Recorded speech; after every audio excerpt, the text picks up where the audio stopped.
राहुल गांधी जी के leader of opposition बनने से न सिर्फ कांग्रेस में, कांग्रेस कार्यकर्ताओं में, लेकिन पूरा विपक्ष, समूचा जो इंडिया अलायंस है, सभी लोगों में एक ऊर्जा का संचार हुआ है। राहुल गांधी जी ने लगातार इस सरकार को चुनौती दी है, पारदर्शिता की लड़ाई लड़ी है, लोगों की आवाज बनने का काम किया है, संसद के अंदर और संसद के बाहर। आज जब वो नेता प्रतिपक्ष बने हैं तो उससे विपक्ष की उम्मीदें और बढ़ी हैं, लोगों के अंदर विश्वास पैदा हुआ है और लाखों करोड़ों लोग जिन्होंने लोकतंत्र को जीवित रखने के लिए, संविधान को सुरक्षित रखने के लिए इंडिया अलायंस को वोट डाला था, उन लोगों को आज उम्मीद बनी है कि सदन के अंदर मुस्तैदी से, मजबूती से और सच की लड़ाई लड़ने का काम राहुल गांधी जी करेंगे। उनका नेता विपक्ष बनने पर मैं समझता हूं जो आने वाली भूमिका होगी उस पर सब लोग नजर बनाए हुए हैं और पूरा देश आज उम्मीद करता है कि हम सब की बात को रखने का वो काम करेंगे।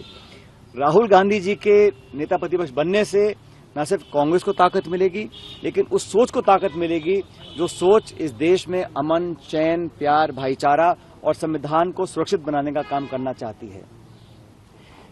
सरकार का जो रवैया रहा, मैं मानता हूं कि वो सही नहीं था। अभी इस पे अंतिम निर्णय नहीं हो पाया है कि आगे क्या होगा, लेकिन परंपरा ये होती है कि अगर स्पीकर बिना चुनाव के चुना जाता है तो डिप्टी स्पीकर का पद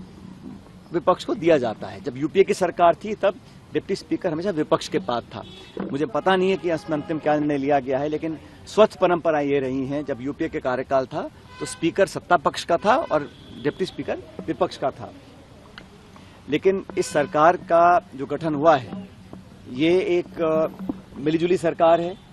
और किसी भी दल को पूर्ण बहुमत नहीं मिला। और भाजपा जब चुनाव में गई थी